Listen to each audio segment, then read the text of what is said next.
Hello दोस्तों, स्वागत है आपका नई वीडियो में। आज हम कक्षा 12 का दूसरा चैप्टर कुमार मित्तल फिजिक्स का स्टार्ट करने जा रहे हैं। इस पाठ का नाम है विद्युत फ्लक्स तथा गॉस की प्रमेय, electric flux and Gauss's theorem. ठीक है, तो ज़्यादा समय बर्बाद न करते हुए स्टार्ट करते हैं आज का वीडियो।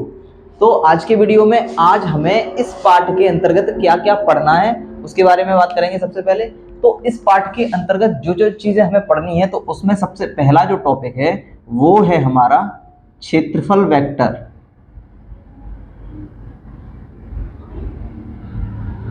क्षेत्रफल वेक्टर अर्थात क्षेत्रफल सदिश। सबसे पहले हमें इस टॉपिक को पढ़ना है, एरिया वेक्टर।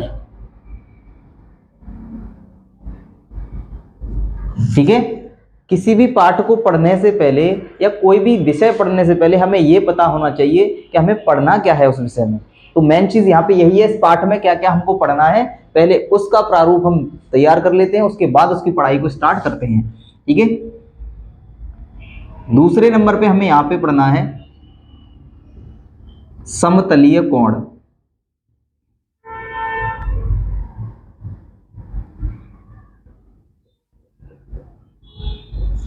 समतलीय कोण, plane angle.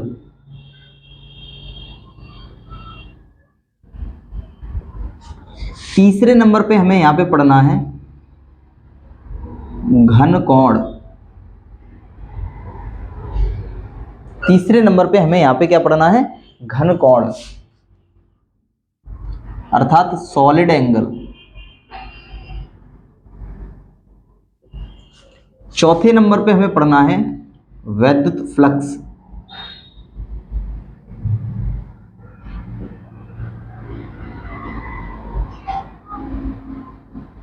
Electric flux.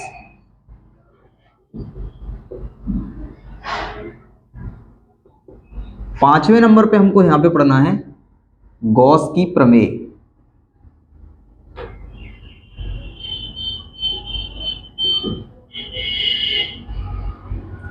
Gauss's theorem.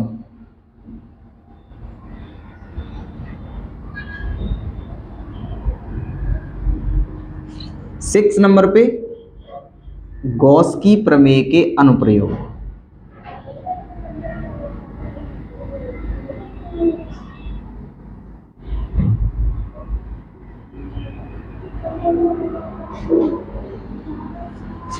Uses of Gauss's theorem.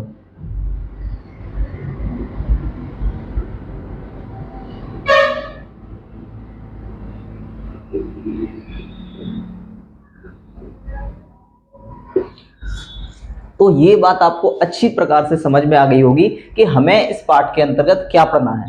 ठीक है, तो ये बात हमें ध्यान में भी रखनी है कि किसी भी विषय को पढ़ने से पहले, किसी भी सब्जेक्ट की, किसी भी कोई भी प्रतियोगी परीक्षा की अगर हम तैयारी कर रहे हैं, तो मेन चीज हमें पहले ये पता होना चाहिए कि हमें पढ़ना क्या है। ठीक है, ज्ञान का भंडार तो अथाह होता है, लेकिन उसको पढ़ने के लिए हमें यह भी तो पता होना चाहिए ज्ञान का भंडार अथाह है और मनुष्य जीवन भर सीखता रहता है, लेकिन हमें यह पता होना चाहिए कि जिस विषय की हम तैयारी करने जा रहे हैं उस विषय में हमें पढ़ना क्या है।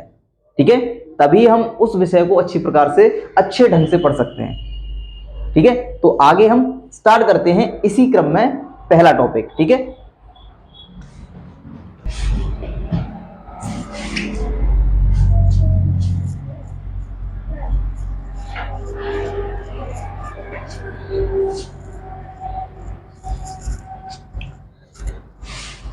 तो इस क्रम में अब हम स्टार्ट करने जा रहे हैं हमारा पहला टॉपिक, और पहला टॉपिक है क्या हमारा, क्षेत्रफल सदिश।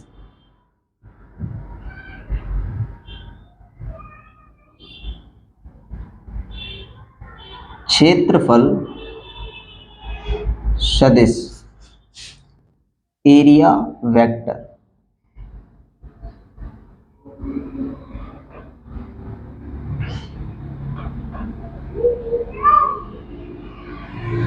एरिया वेक्टर क्या होता है, एरिया वेक्टर जरा उसको देखते हैं। सबसे पहले चित्र के माध्यम से समझेंगे कि कोई समतलीय क्षेत्रफल है जिसका परिमाण a है, और हम जानते हैं कोई समतलीय क्षेत्रफल में उसके परिमाण के साथ साथ उसमें दिशा भी होती है। कोई समतलीय क्षेत्रफल होता है, जैसे ए यहाँ पे समतलीय क्षेत्रफल है और इस समतलीय क्षेत्रफल में परिमाण के साथ साथ दिशा भी होती है, जो उस तल के अभिलंबवत खींचे गए, उस तल के अभिलंबवत खींचे गए तल की अभिलंबवत खींचे गए वेक्टर की दिशा होती है। ठीक है, तो यहाँ पे हमने इसको एन कैप नाम दिया है। एन कैप मतलब एकांक वेक्टर एन कैप, क्योंकि एकांक वेक्टर को हमेशा एन कैप से ही डिनोट किया जाता है। तो यहाँ पे ये जो वेक्टर है, ये वेक्टर ए ही क्या कहलाएगा, क्षेत्रफल सदिश कहलाएगा, अर्थात एन कैप इंटू ए। तो किसी समतलीय क्षेत्रफल जैसे ए में परिमाण के साथ साथ दिशा भी होती है, और दिशा क्या होती है उसकी, उस तल के, उस समतलीय क्षेत्रफल के अभिलंबवत खींचा गया एकांक वेक्टर, वही उसकी क्या होती है, दिशा होती है। तो यहाँ पे जो वेक्टर ए है, जो खींचा गया तल है, उस तल अभिलंबवत खींचा गया तल जो है उसको हम वेक्टर ए मान लेते हैं, और वेक्टर ए ही हमारा क्या कहलाता है, क्षेत्रफल सदिश कहलाता है, जो किसके बराबर होता है, vector A is equal to N के into A, N cap into A. तो vector A is equal to N cap into A, यहां वेक्टर ए को ही हम एरिया वेक्टर या क्षेत्रफल सदिश कहते हैं। ये बात आपको क्लियरली समझ में आ रही है? एक बार से फिर रिपीट कर दूं कि कोई समतलीय क्षेत्रफल जैसे ए, उसमें परिमाण के साथ साथ, परिमाण ये रहा, के साथ साथ उसके अभिलंबवत दिशा भी होती है, जो अभिलंबवत बाहर की ओर खींचे गए लंब की दिशा होती है। ठीक है, तो यहाँ पे वेक्टर ए जो है, ये वेक्टर ए जो है n cap into A, vector A को ही हम क्या कहते हैं, क्षेत्रफल सदिश कहते हैं। ठीक है, और एन कैप क्या है यहाँ पे, एन कैप इस तल के लंबवत खींचा गया एकांक वेक्टर है। ठीक है, इस बात को हम राइट डाउन करेंगे।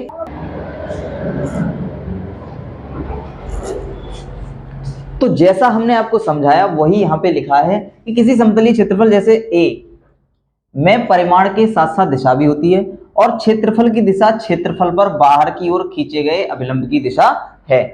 अतः क्षेत्रफल ए को बाहर की ओर खींचे गए अभिलंब के अनुदेश वेक्टर ए से डिनोट कर सकते हैं। हमने वेक्टर ए से इसको डिनोट किया है और प्रदर्शित कर सकते हैं। अतः vector A is equal to N cap into A, जहां पे ए जो है यानी वेक्टर ए की जो लंबाई है वेक्टर क्षेत्रफल ए के परिमाण को व्यक्त करती है। ठीक है, और यहाँ पे जो एन कैप दिखाई दे रहा है ये इस क्षेत्र के अभिलंबवत एकांक वेक्टर है, और वेक्टर ए जो है, वेक्टर ए को ही हम क्या कहते हैं, क्षेत्रफल सदिश कहते हैं।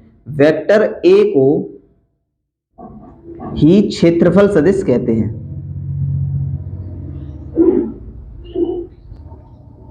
क्षेत्रफल सदिश कहते हैं।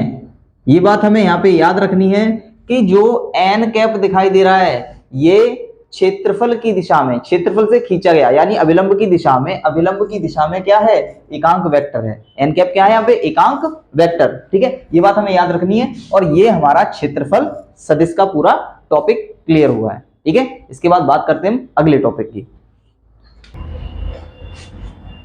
अगला टॉपिक है हमारा समतलीय कोण। दूसरा नंबर टॉपिक जो है हमारा वो है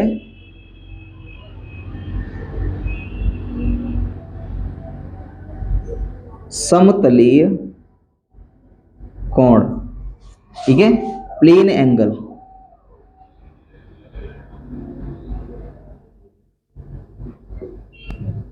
और प्लेन एंगल को भी हम चित्र के माध्यम से समझेंगे तो अच्छी तरीके से समझ में आ जाएगा।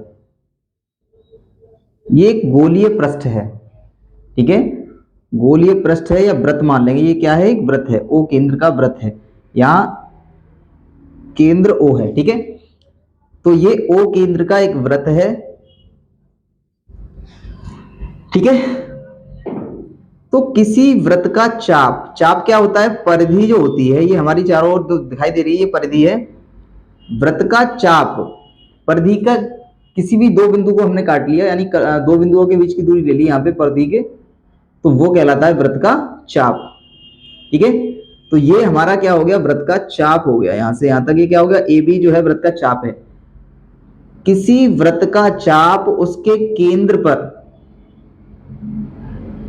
किसी वृत्त का चाप उसके केंद्र पर जो कोण अंतरित करता है वो कोण ही हमारा समतलीय कोण कहलाता है।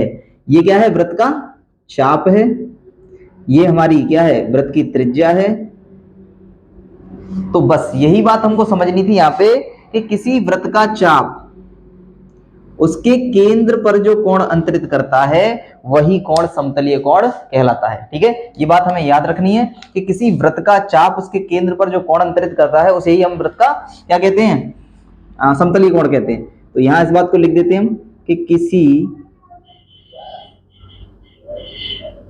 वृत्त का चाप उसके केंद्र पर जो कोण बनाता है या जो कोण अंतरित करता है, अंतरित करता है, कॉमा समतलीय कोण कहलाता है। समतलीय कोण कहलाता है। ठीक है, ये बात आपको अच्छी तरीके से समझ में आ गई होगी। क्या होता है? किसी वृत्त का चाप, वृत्त की परिधि पर कोई दो बिंदु ले लें, उन दोनों बिंदुओं के बीच की दूरी ही क्या कहलाती है? वो वृत्त का चाप होती है। किसी वृत्त का चाप उसके केंद्र पर जो कोण अंतरित करता है उस कोण को ही हम क्या कहते हैं? समतलीय कोण कहते हैं, प्लेन एंगल कहते हैं। और क्या होता है? अर्थात कोण बराबर क्या होता है हमारा? कोण बराबर होता है हमारा चाप बटे त्रिज्या। कोण बराबर क्या होता है? चाप बटे त्रिज्या। ठीक है, ये बात हमें याद रखनी है बिल्कुल। और कोण का जो मात्रक होता है, कोण का मात्रक होता है रेडियन। कोण का मात्रक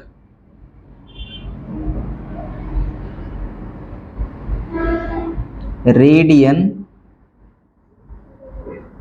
होता है।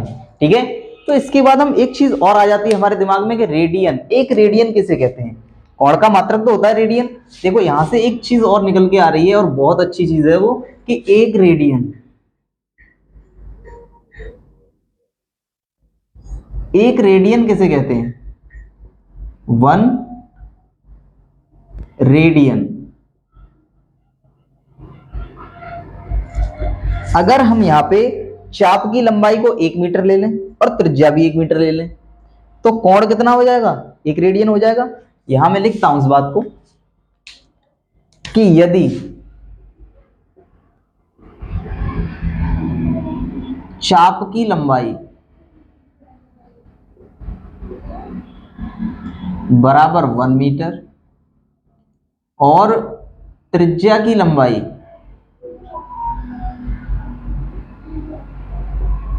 वो भी हमने 1 मीटर मान ली, तब कोण बराबर क्या हो जाएगा?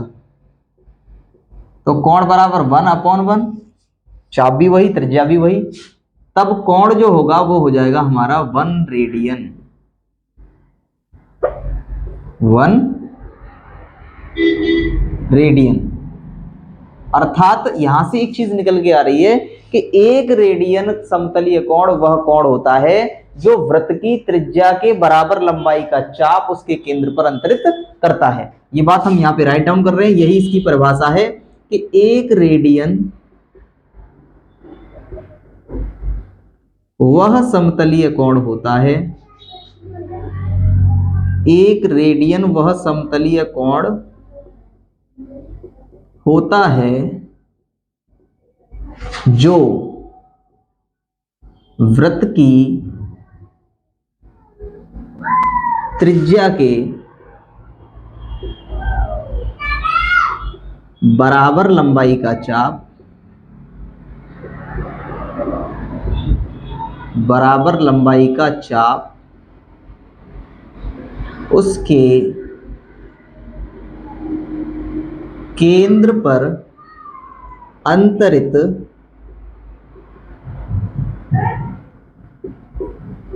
करता है। ठीक है, अंतरित करता है अर्थात बनाता है। तो अंतरित का मतलब ही होता है बनाता है। ठीक है, ये बात हमें याद रखनी है, ये 1 रेडियन होता है। ठीक है, तो यहां तक की बात आपको क्लियरली समझ में आ रही है? ठीक है,